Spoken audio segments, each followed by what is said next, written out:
This was a rough week for me. I wanted to share with you what has been going on.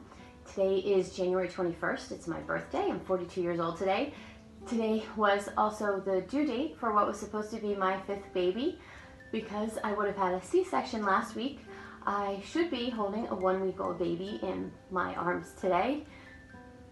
But that didn't quite go as planned, as I had a miscarriage in the beginning of my 2nd trimester.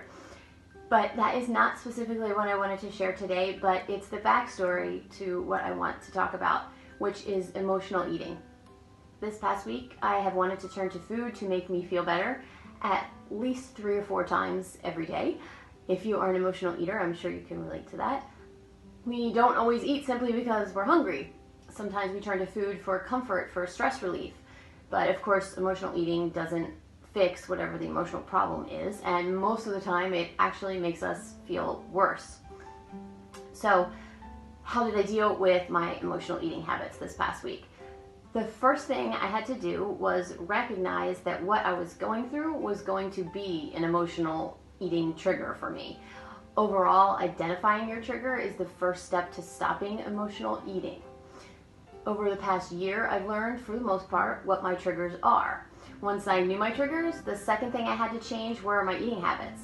The habits I am learning to break free from that have sabotaged my weight loss efforts in the past. The habits I am learning to break free from that have caused my yo-yo dieting my entire adult life. So, here's the deal. Using food from time to time as a reward or to celebrate isn't necessarily a bad thing. But when my first impulse is to open the refrigerator whenever I'm angry or upset or tired or bored, I would keep getting stuck in this unhealthy cycle. And what would happen is I'd just end up getting mad at myself for messing up and for not having more willpower. And of course, that just exacerbates the whole problem. Now that I know my triggers, and now that I'm learning to eat clean and feed my body the proper nutrition it needs every day, I've been able to find other ways to feed my feelings.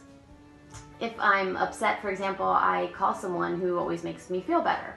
If I'm tired, I treat myself to a bubble bath. If I'm bored, I pick up a good book. If I'm stressed and anxious about something, I expend that energy by working out. Another thing I do is pause. I pause before I eat anything, and I recognize if it's emotional hunger striking or if I'm actually physically hungry. There's a few ways to tell the difference. Physical hunger is open to different options of what to eat. Many things will sound good. Emotional hunger craves specific comfort foods. Physical hunger can wait. Emotional hunger feels like it needs to be satisfied instantly. Physical hunger comes on gradually, and emotional hunger comes on suddenly. Am I perfect? No way. Do I have occasional setbacks? Of course. But I'm failing forward. I'm learning to be the best version of me that I can be. I deserve that. My children deserve that. My family deserves that. I am the only person in control of me, and I will no longer be a victim to my emotional circumstances.